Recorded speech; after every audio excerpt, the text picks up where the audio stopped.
कहानी की शुरुआत में हमें दिखाया जाता है ब्लैक क्वाड्रेंट, जो कि दिखने में एक साधारण से मून जैसा है।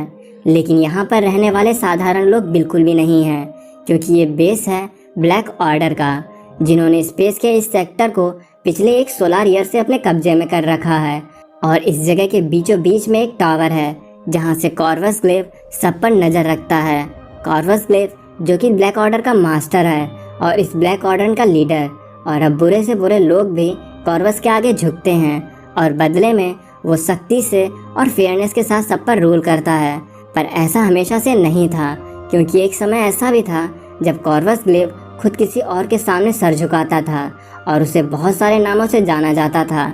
कोई उसे मैड टाइटन कहता था तो कोई उसे एलारस का बेटा, पर कॉर्वस उसको अपना मास्टर कह के बुलाता था। लेकिन अब ऐसा नहीं है। वो मैड टाइटन अब इंसानों से डिस्ट्रैक्ट हो चुका था और उनकी कई सारी वॉर्स का हिस्सा बना, जिसके बाद वो अपनी जगह को छोड़कर चला गया। और उसकी एब्सेंस में कॉर्वस ग्लेव उस जगह को कंट्रोल करता है, क्योंकि कॉर्वस को पता था कि वो इसीलिए पैदा हुआ है और अब कॉर्वस उस जगह का किंग बन चुका है। लेकिन वह उस मैड टाइटन की तरह क्रूर और डरावना रूलर बिल्कुल नहीं था। कॉर्वस ये बात जानता था कि अगर उसे लंबे वक्त तक राज करना है तो उसे किस तरह से लोगों को इंस्पायर करना होगा, और वो हमेशा से लोगों को डराकर नहीं रख सकता था। और कॉर्वस की प्रेजेंस में उसकी टेरिटरी काफ़ी फैल चुकी थी। अब ब्लैक क्वाड्रेंट पर कितनी भी बुराई क्यों ना हो, पर वहाँ के लोग कॉर्वस के अंडर फिर भी मन से काम किया करते थे। और उसके आने से पहले कॉर्वस ही उस जगह को पूरी तरह से कंट्रोल कर रहा था, क्योंकि तभी वहाँ पर कोई बहुत जोर से लैंड होता है। फिर तब हम देखते हैं थैनोस को, जो कि अभी अभी उसी जगह पर लैंड हुआ है। पर थैनोस अब खुश नहीं है और अब थैनोस वहाँ पर सबको मारता हुआ उस महल की तरफ बढ़ने लगता है। और उसके रास्ते में जो भी चीज़ आ रही है थैनोस उसको ख़त्म करता जा रहा है। फिर थैनोस पहुँच जाता है थ्रोन रूम में, जहाँ पर कॉर्वस ग्लेव बैठा था। कॉर्वस थैनोस को देखकर बोलता है, तो तुम वापस आ गए, लेकिन तुम इस जगह को छोड़कर चले गए थे और ये सेक्टर अब मेरा है। इसे मैंने अपनी मेहनत से इसकी ग्लोरी तक पहुंचाया है, भले ही इसे बचाने के लिए मुझे अपनी जान क्यों ना देनी पड़े।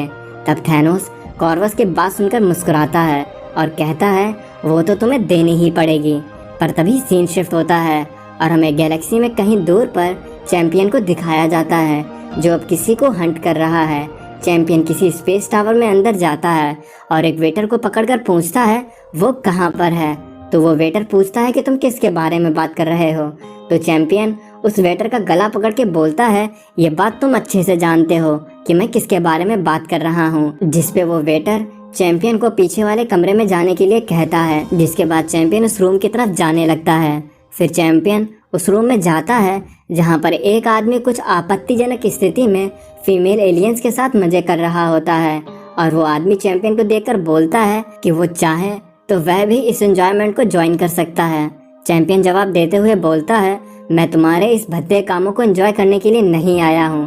तो वह आदमी बोलता है, मैं तुम्हें जानता हूँ, तुम हो ट्राइकोस्लेटरस और तुम खुद को चैंपियन कहकर बुलाते हो। पर तुमने ये डिसीजन लिया कैसे कि तुम सिर्फ चैंपियन नहीं बल्कि द चैंपियन हो?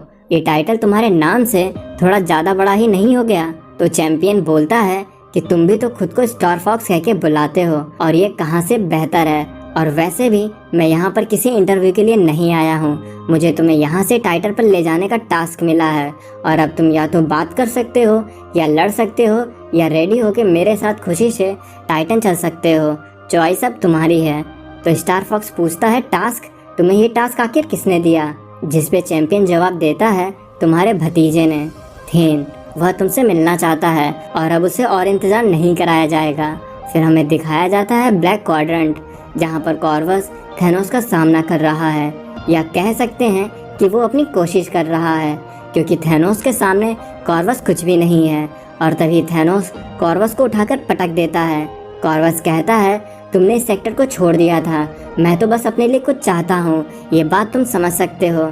थैनोस कहता है, मैं समझ सकता हूँ कि तुमने वो ले लिया जो तुम्हारा नहीं था, तुम अपनी औकात से बहुत आगे जा चुके हो कॉर्वस।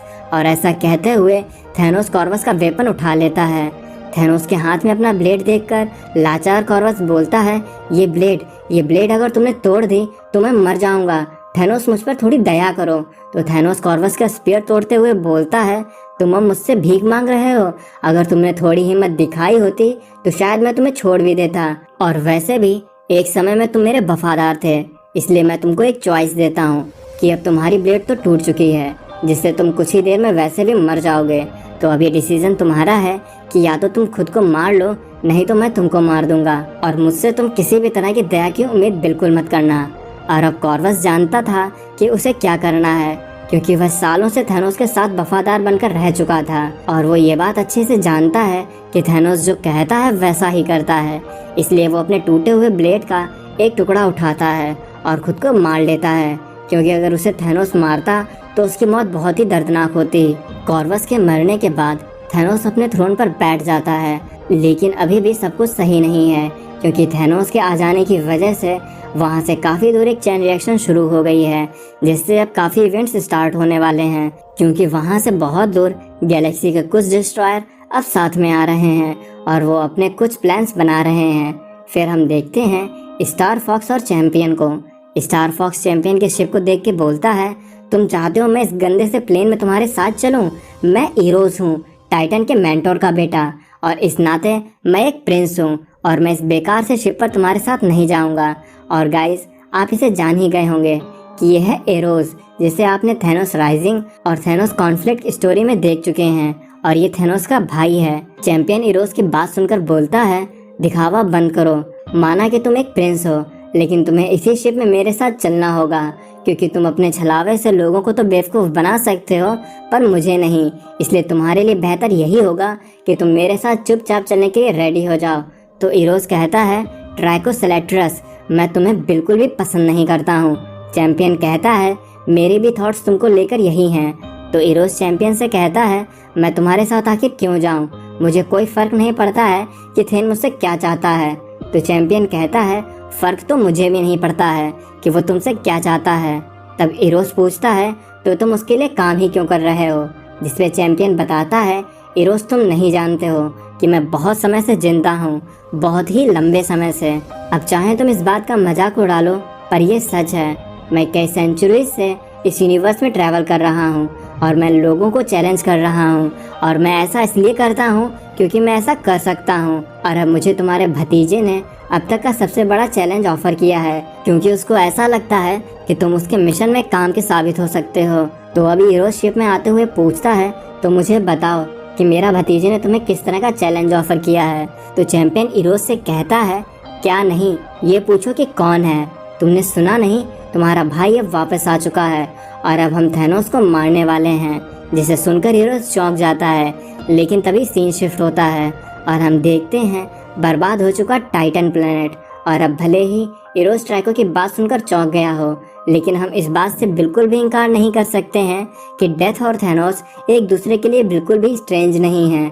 और इस बात का टाइटन बहुत बड़ा सबूत है, जिसे थैनोस ने अपने हाथों से बर्बाद कर दिया था। ये कभी उसका होमवर्ड हुआ करता था, पर अब वहीं पर थेन खड़ा होकर चैंपियन और बाकी के लोगों का इंतजार कर रहा है, जिन्हें लेने के लिए उसने चैंपियन को भेजा है।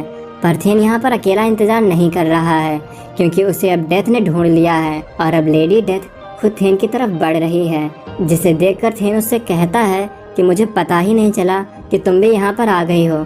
जिसपे लेडी डेथ बोलती है, ये चीज़ कभी भी किसी को नहीं पता चलती है। तब थेन डेथ को बताता है कि चैंपियन और बाकी के लोग कभी भी यहाँ पर आ सकते हैं। तो लेडी डेथ थेन के कंधे पर सरक के बोलती है, पर फिर भी तुम चिंता कर रहे हो। थेन बोलता है, तो क्या मुझे चिंता नहीं करनी चाहिए? थैनोस अब वापस आ चुका है और अब वो दोबारा अपनी पावर्स को हासिल कर रहा है।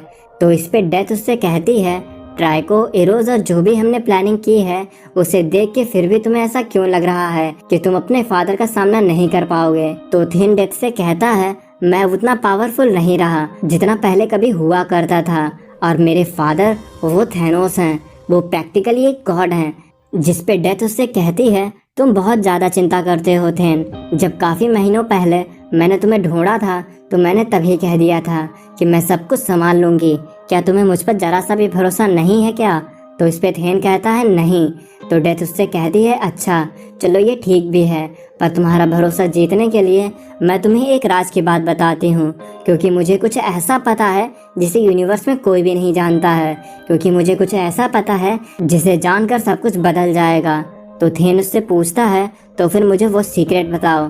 तब डेथ कहती है तुमने सही कहा कि थेनोस एक गॉड लाइक बीइंग है, पर अब उसे कुछ ऐसा हो गया है जिसे कोई भी नहीं जानता। और वो राज की बात ये है कि थेनोस अब मर रहा है। और डेथ की इन्हीं लाइंस के साथ हम थेनोस को देखते हैं जिसकी हालत सच में खराब लग रही थी। तो क्या सच में ये मैड टाइटन थेनोस का अंत है, और क्या वह अपने ही बेटे और भाई के हाथों मारा जाएगा? इन सभी सवालों को जानने के लिए आप हमसे जुड़े रहें। और आपको इस स्टोरी का पहला एपिसोड कैसा लगा, ये बात आप मुझसे